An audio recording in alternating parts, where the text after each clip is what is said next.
It should be as easy as possible for you to participate in student government and as easy as possible to get people to speak up for you. I always say, how can you represent people that you don't know? I think I really know a lot of the different Hi everybody, my name is Lila Birnberg and I'm here with the President-elect Mellie Mesfin.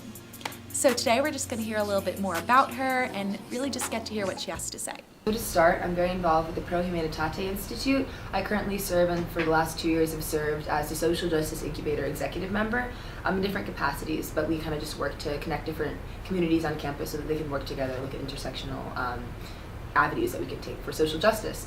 I'm also involved, I was the campus kitchen intern this past summer, stayed in Winston. I also have done Build pre-orientation program and the Branches fall break program, both with kind of look at social justice issues. I'm also in Greek life, I'm a member of Kappa Delta sorority. I'm involved with the arts, I am in Innuendo, the a cappella group, and I will be music director next year actually. As well as supporting a lot of different multicultural organizations on campus, political groups.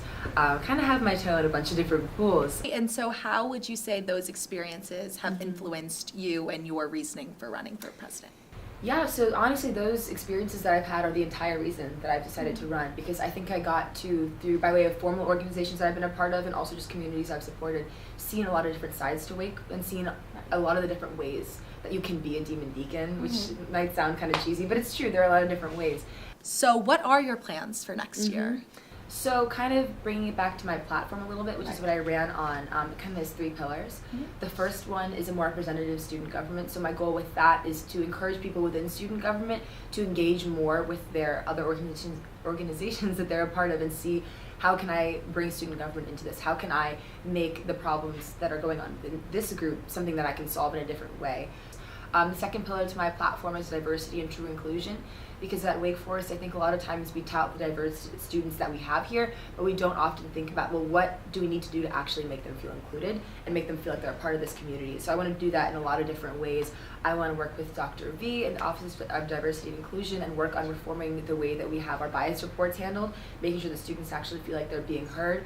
I want to be a connective resource when things are going on campus, particularly that involve minority students, making sure that they can be talking to the administration that are making decisions for them, you know, so that it's actually being a little bit representative. And I also would like to, hopefully, fingers crossed, work a little bit with admissions and talk about how they recruit different students. The third piece is community engagement in Winston-Salem.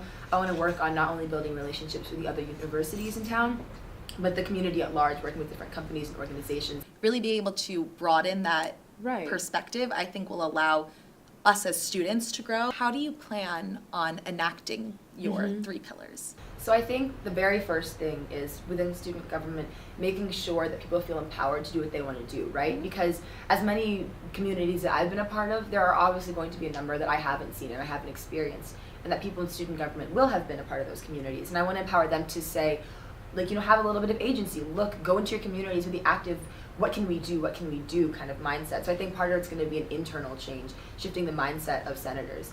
Beyond that, it's also going to be a matter of, I think, making sure that I have a good relationship with administration so they can understand when things are happening, that I can actually go to them and say, this is what students want, this is going to work, this is a great idea you need to change in X, Y, and Z way, because students won't react the way that you think they're going to. So I think really open communication across the board, and also making student government more of a network of support. So it's not just if you have this great idea and this really awesome week you want to plan, that it's all on you to plan it, because then you might not.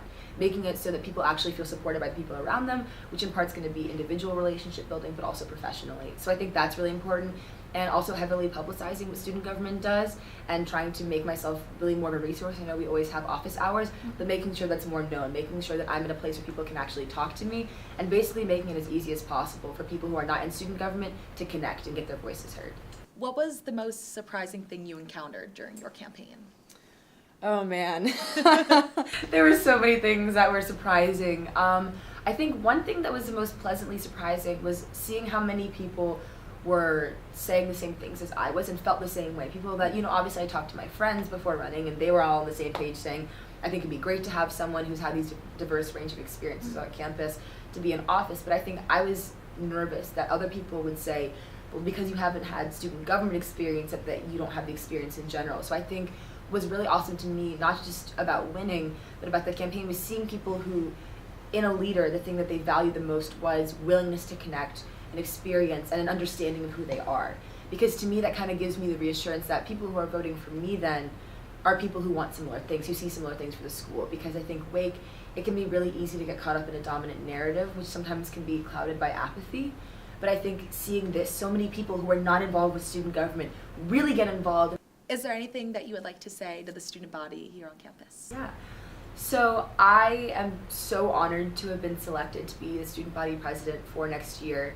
And I know people say this every year, but I'm going to say it again, and I mean it from the bottom of my heart, that I really do want to do what I can to represent you, and that I want to be here to be a resource for you. So anything that you are going through, anything that you want to talk about, I'm going to be here, and even if there are things that I can't do myself for you in this position, I'm going to do my best to find a way to make your experience what you want it to be. Thank you so much, Mellie, for joining us today, and I look forward to seeing you as president. Thank you.